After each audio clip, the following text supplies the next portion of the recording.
Hello friends, this is Pastor Doug Batchelor, and I want to welcome you to a special edition of the Amazing Facts News Flash.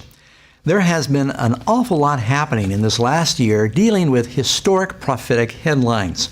And we thought it was very important to get this information out to share with you, and we hope that you'll share it with others. You know, as I was reflecting on everything that was happening in the news over the last year, I was making notes. And in considering and reviewing the notes, it is astonishing to me how busy Pope Francis has been in trying to build a confederacy of world religions and world leaders that really are setting the stage for the final events of prophecy. In fact, I don't think it would be an overstatement to say that this year has been one of the most significant years in the history of the Catholic Church in centuries. So our presentation today is dealing with Benchmarks of the Beast, a year of historic headlines. For hundreds of years, Protestants have all agreed that the little horn spoken of in the prophecies of Daniel and the Antichrist spoken of in the book of Revelation is really identified as the papacy.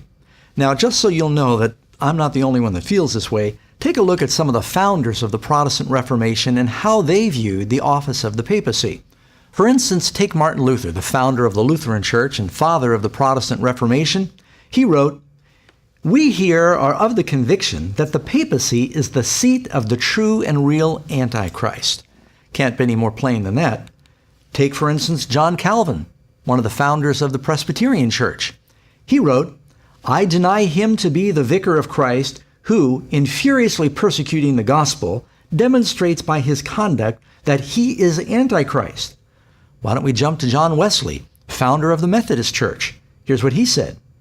"He it is that exalts himself above all that is called God, or that is worship, claiming the highest power and the highest honor, claiming the prerogatives which belong to God alone." I could go on and on talking about these different characters. From Wycliffe to Tyndale, Kramer, John Bunyan, author of Pilgrim's Progress, the translators of the King James Bible, the men who published the Westminster and Baptist Confessions, Sir Isaac Newton, George Whitefield, Jonathan Edwards, Charles Spurgeon, these men among countless others all saw the office of the papacy as Antichrist. But how different are the sentiments in the Christian churches today? The evangelical world seems to be boldly embracing the Catholic Church and saying we're all one. They don't understand the very unique differences between Protestant Christianity and Catholicism. They've forgotten their history. You see, this is important to us because it tells us in Revelation 13, verse 15, "And he has power to give life unto the image of the beast, and that the image of the beast should both speak, and cause that as many as would not worship the image of the beast should be killed." The whole world is going to get involved in a united form of worship. There's a polarizing that is happening now.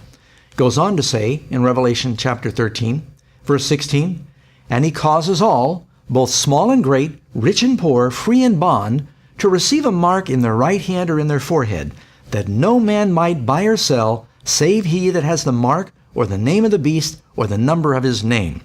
Now, please remember, friends, that it's talking about something economic as well, because it's going to control buying and selling. Many people have forgotten many of the vast differences between the Protestant Christians, biblical Christianity, and what the Catholic Church teaches. You know, for instance, the Bible teaches very clearly we're not to pray to idols, we're not to pray to statues, and the Catholic Church endorses that. Mary is not a god that should be prayed to. Nowhere are we told to pray to the saints or that the saints are floating around up there for us to communicate with. The idea that we must confess our sins to a priest or the idea of calling a priest father are all forbidden in the New Testament. Now, there are many dear Christians in the Catholic Church, and there will be millions of Catholics in heaven. I want to make that clear. And I expect to see Mother Teresa in the kingdom of God. So we're not talking about Catholic individuals.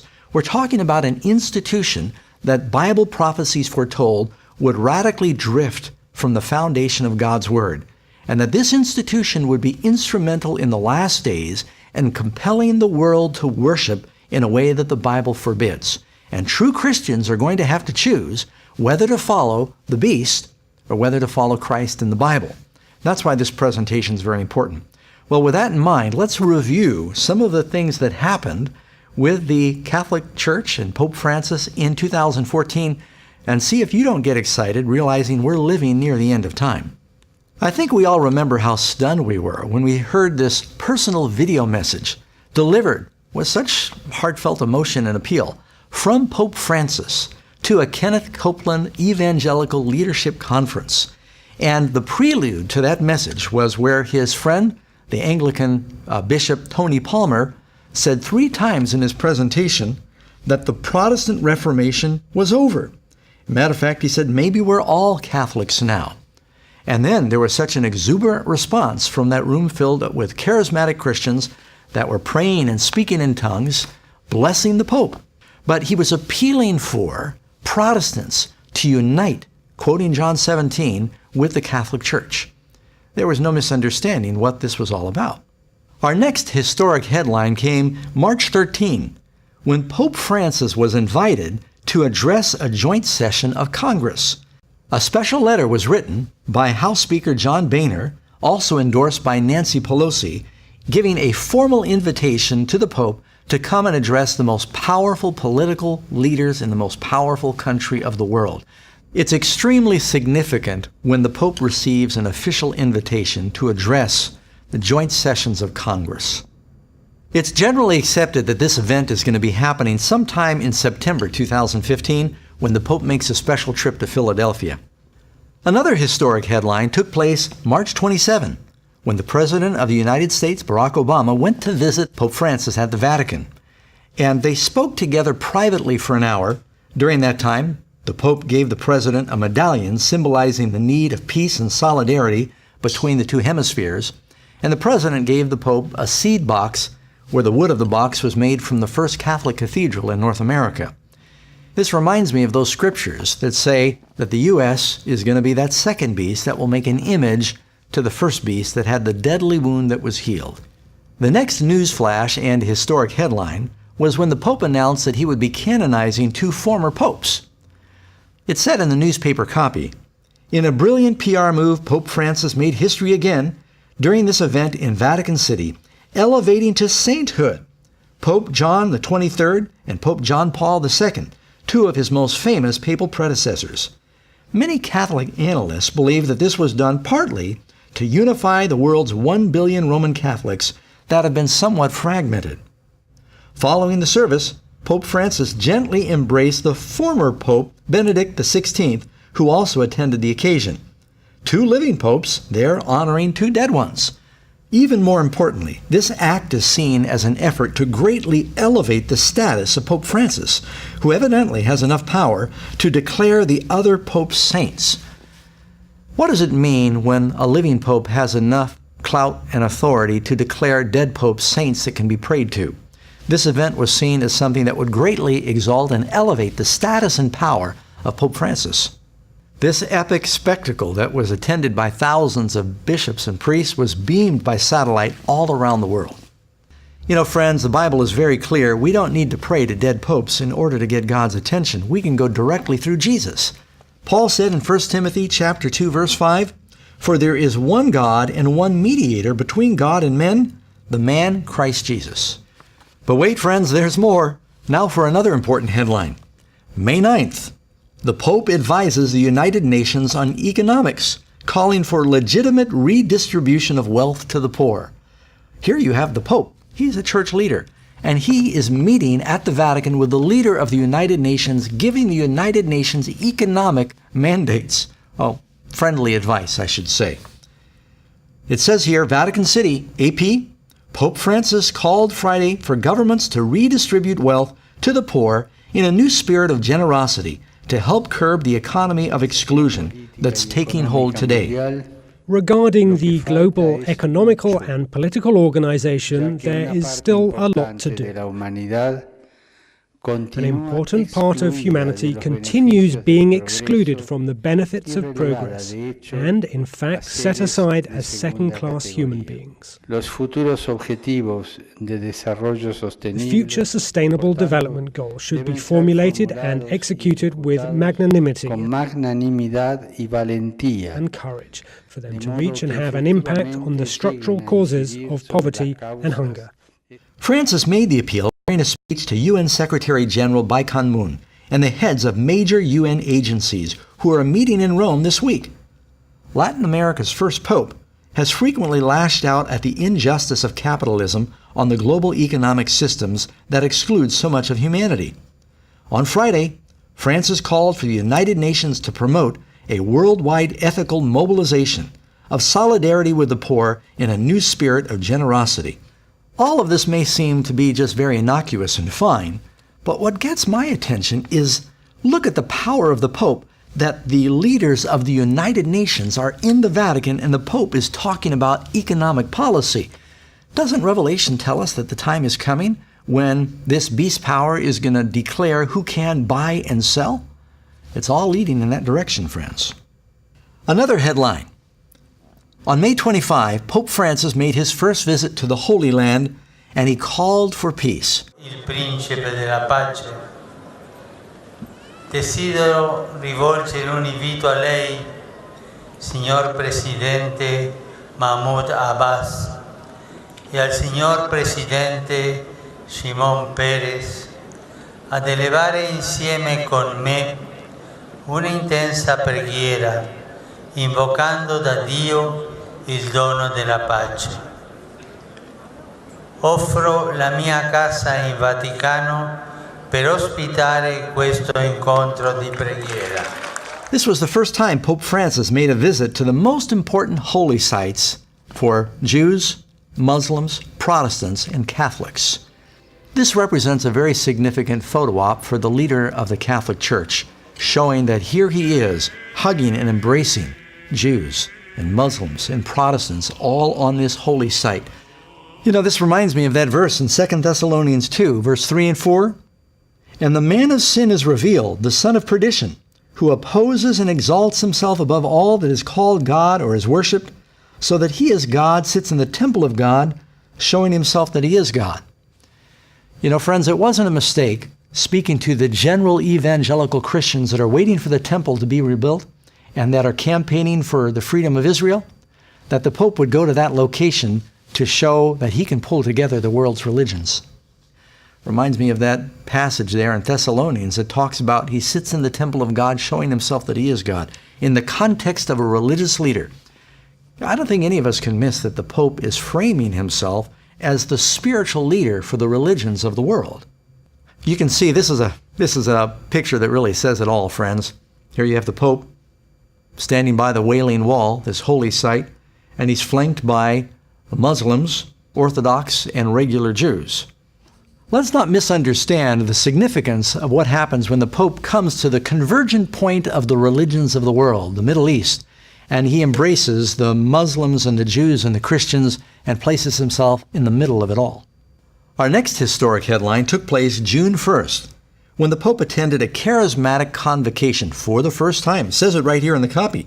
Pope Francis speaks to almost 53,000 charismatics gathered in the Olympic Stadium in Rome for the 37th National Convention for the Renewal of the Spirit Conference.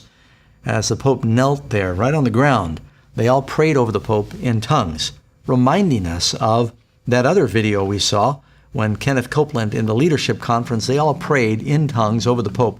Almost seems like the Pope now that the Catholic Church is endorsing this doctrine of speaking in tongues.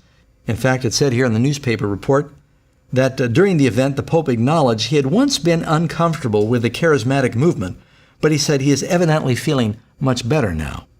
In fact, the Vatican declared this is the first time in history in which a Pope has visited an international charismatic renewal convocation. And we have another historic headline. Joel Osteen observed Francis in action when the Pope met with those 53,000 charismatic Roman Catholics during the worship service at Rome's Olympic Stadium. Friends, this I thought was something. When Joel Osteen said Friday, it was a great honor to represent the pastors of America in meeting with the pontiff, who he described as a warm and personable person full of joy. And he represents a church, one of the largest Protestant churches in North America, but he doesn't represent me, and he doesn't represent a lot of other Protestant pastors in North America. What do you make of it? I think the Pope is fantastic.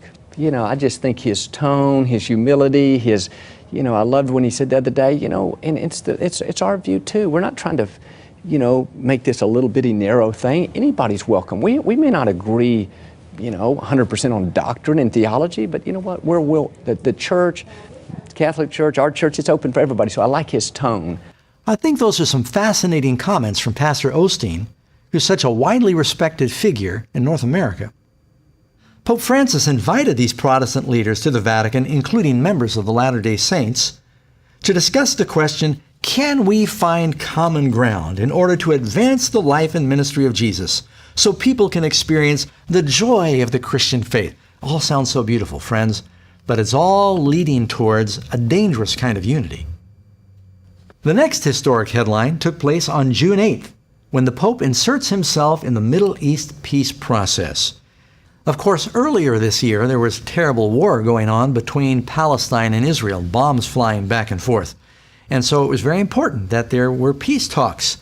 And during the Pope's first visit to the Middle East, that's when he talked to the president of Palestine and the president of Israel, Shimon Peres. He invited them to the Vatican, where he said, come to our headquarters. We'll pray for peace there. We'll talk about peace there. Another thing I thought was very interesting is during this meeting in the Vatican, for the first time, the Quran was read and Muslim prayers were offered here in their holiest place. And it's amazing. You'll see later in the presentation how the Pope is being turned to negotiate peace. You know, these peace talks remind me of a passage in the Bible where Paul says in 1 Thessalonians chapter 5, verses 1 through 4, he's talking about the second coming. But concerning the times and the seasons, brethren, you have no need that I should write to you, for you yourselves know perfectly that the day of the Lord will so come as a thief in the night. For when they say, peace and safety, then sudden destruction will come upon them as labor pains upon a pregnant woman, and they shall not escape. Our next headline took place July 7th, when it tells us the Pope met with U.S. televangelists. You can read from the actual article where it says, two prominent Texas-based ministries with Tony Palmer led a delegation of evangelical Christian leaders to Rome to meet privately with Pope Francis.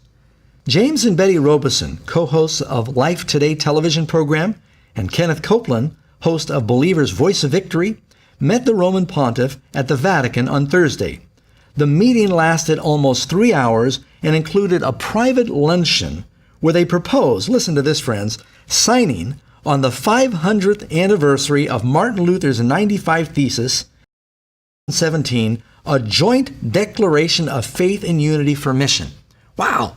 Here you've got leaders of the Protestant Church going to the Vatican, meeting with the Pope in a private 3-hour meeting and saying, we need to sign a declaration of unity in mission on the anniversary of Martin Luther's protest, no less.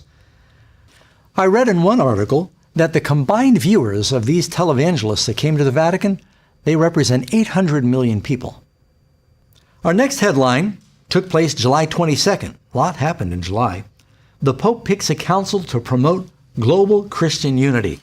There you have it, friends. That's a slam dunk headline. If you're wondering what the intentions of the Pope are, he wants this Christian unity. He wants to have all the religions of the world, as well as the Christians of the world, to unite and recognize the Pope as the central figure, the leader. And he's achieving his goal. This was a very significant event that escaped most headlines when Pope Francis named an international list of 8 individuals to serve on an elite council to promote Christian unity worldwide. The search for full Christian unity remains a priority for the Catholic Church, and it is one of the Pope's principal daily concerns. That was the message that Pope Francis shared on Thursday with members of the Pontifical Council of Promoting Christian Unity, who are taking part in a plenary session in the Vatican this week. That document marked the start of a new era in the Catholic Church's relations with Christians of all different denominations. Some of you remember those passages in the Bible that talk about the healing of the wound? Notice the wording of this statement.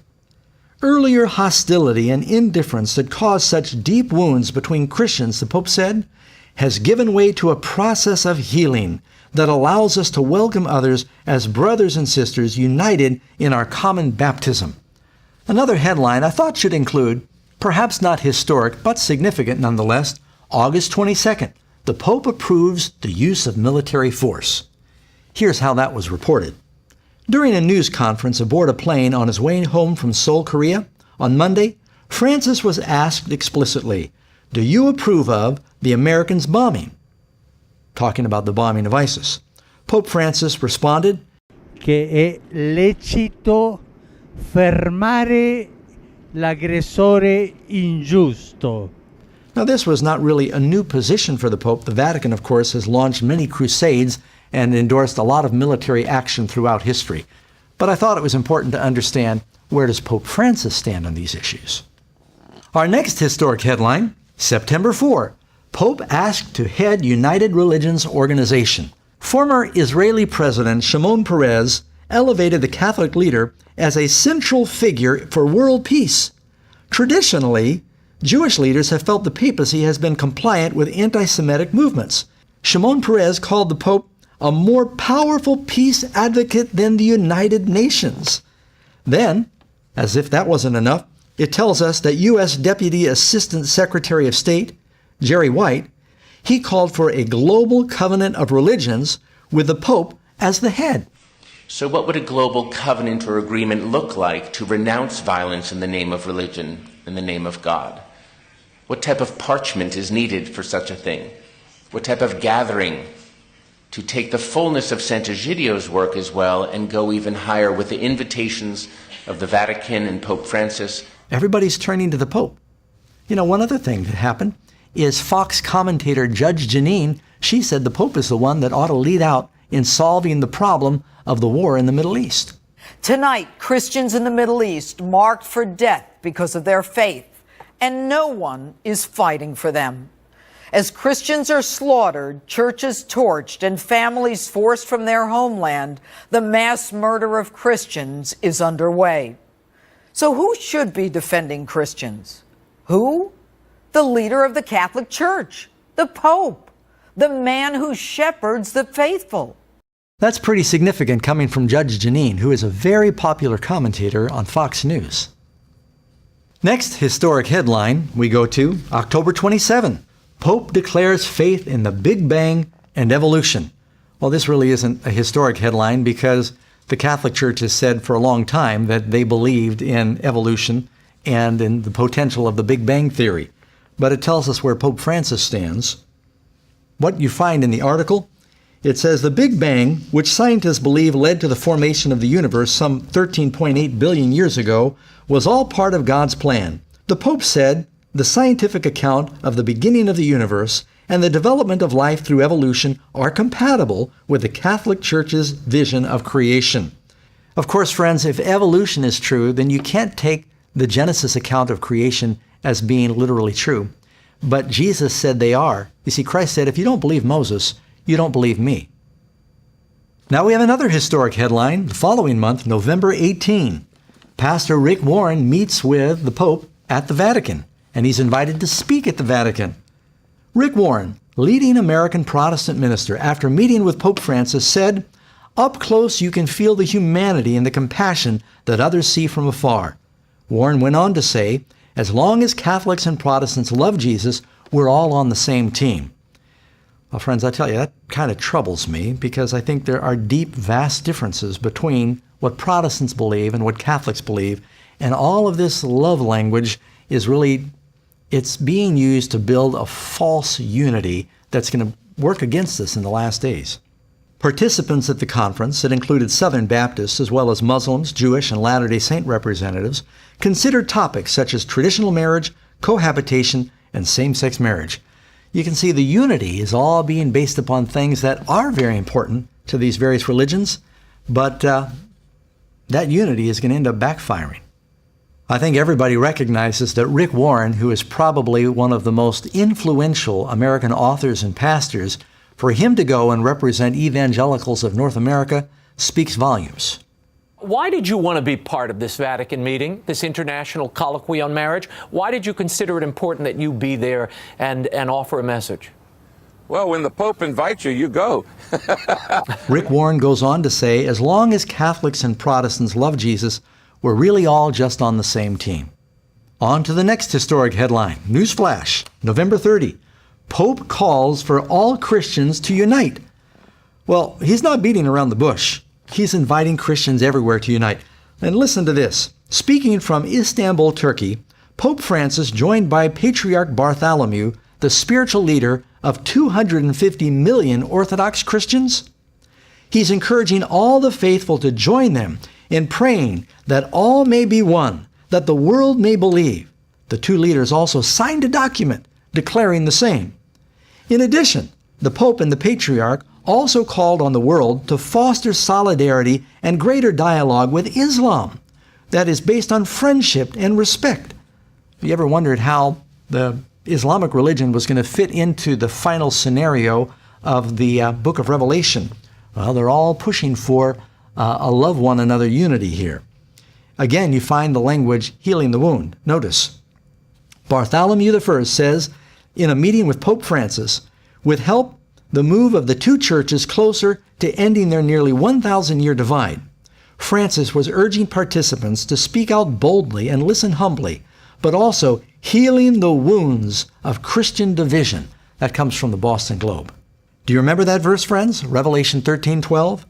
And he exercises all the authority of the first beast in his presence and causes the earth and those who dwell in it to worship the first beast whose deadly wound was healed. There's really no way to misunderstand the Pope's message when he's inviting all of the separated Protestant brethren to come home and unite. Our next historic headline, December 2, Pope joins world leaders to condemn slavery. That's a cause I think we would all support. But just notice that he calls together the religious leaders of the world, and they come to Rome. It says, for the first time in history, major Catholic, Anglican, and Orthodox Christian authorities, along with leaders of the Buddhist, Hindu, Jewish, and Muslim religions, that covers about everybody, met to sign a shared commitment against modern slavery, which is considered a crime against humanity. I agree with the cause of what brought them together, but I think people are missing the very subtle message that is being sent that these religious leaders all continue to come to Rome to have an impact, recognizing the Pope as the supreme religious leader of even the other world religions. Okay, friends, moving on to our next historic headline, December 11, Pope Francis takes the world by storm. This comes from a report released by the Pew Research Center, and it shows that the Pope has broad support across much of the world. 60% of the 43 nations polled have a positive view of the pontiff. And Americans in particular have shown their fondness for Pope Francis, often extolling his simplistic style. According to the same Pew Research study, 78% of Americans view the Pope favorably. The president would love ratings like that. Friends, do you realize that means that Pope Francis has the highest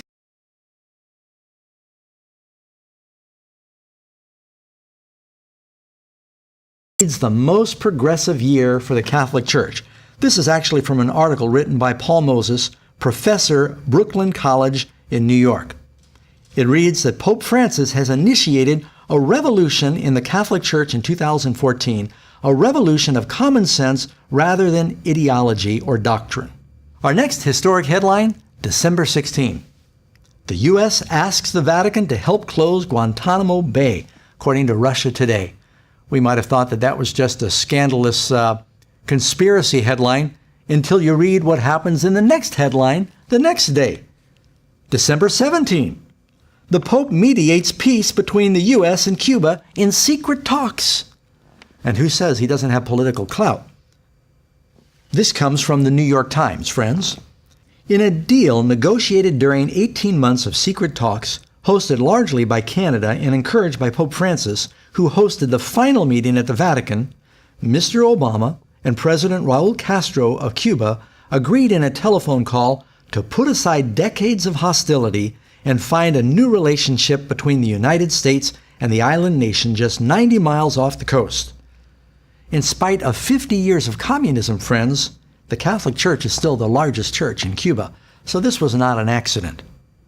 Why does this remind me of Revelation chapter 17, where it says, "Come, I'll show you the judgment of the great harlot who sits on many waters, with whom the kings of the earth have committed fornication."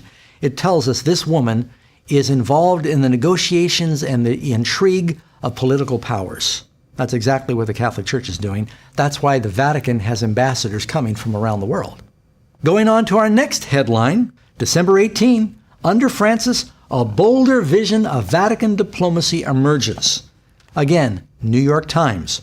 Perhaps the timing was purely coincidental, but a day after he was credited with helping to broker the historic diplomacy breakthrough between Cuba and the United States, Pope Francis began his Thursday morning by greeting a new crop of envoys to the Vatican and offering some advice. Quote, "The work of ambassador lies in small steps, small things, but they always end in making peace, bringing closer to the hearts of the people, sowing brotherhood among the people," he said. "This is your job, with little things, with tiny things." The writer goes on to say, what has changed with Francis, or what has been restored, is a vision of diplomatic boldness, a willingness to take risks, and to insert the Vatican into diplomatic disputes, especially where it can act as an independent broker. Right there, they admit that the Vatican is an international broker in diplomacy between nations. Just as John Paul, the first Polish pope, had a unique credibility and a voice against communism, so too does Francis, the first Latin American pope, now benefit from a unique credibility in the Western Hemisphere, the developing world. Friends, we've just been considering a few things that are seen in the headlines. God only knows what's really happening behind the curtain right now. But we can observe that there have been very significant, bold movements forward for this Antichrist power that ought to excite Christians. Now, I don't say these things to cause unnecessary sensation. I just really believe that prophecy's true. And I think Christians ought to be excited. That means Jesus is coming soon. This also ought to be a mobilizing influence for the church so that we can do everything we can to get the message out. We're not going to have forever.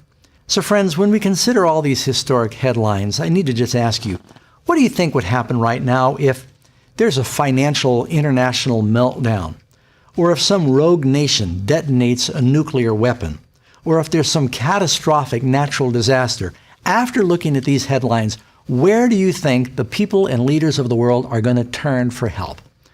Is there any question that they're going to be turning to the Vatican? They're going to be turning to Pope Francis? Now, I don't know whether this Pope is the one that is going to implement all of the final events, but I don't think anyone can deny that this first Jesuit Pope is doing more than anyone before him to set the stage for the final events, and we ought to be praying and getting ready. Friends, I should also mention at this point that Amazing Facts has a special DVD called Revelation, The Bride, the Beast, and Babylon. It explains a lot of these things that we're talking about. You need to be able to share that with other people, help them understand who is the Antichrist power that Protestants recognize in the last days. And if there's anything you could do to help us get these DVDs out, friends, we would deeply appreciate it. We really need your help right now. We're developing a new study lesson that goes along with our Revelation DVD, and we're trying to create a version that'll make it easy to mass mail this product all over communities and get it around the world, to translate it into other languages. Time is running out. People need to know the truth. God bless you. Let's all pray together. We can be ready for that day when Jesus comes very soon.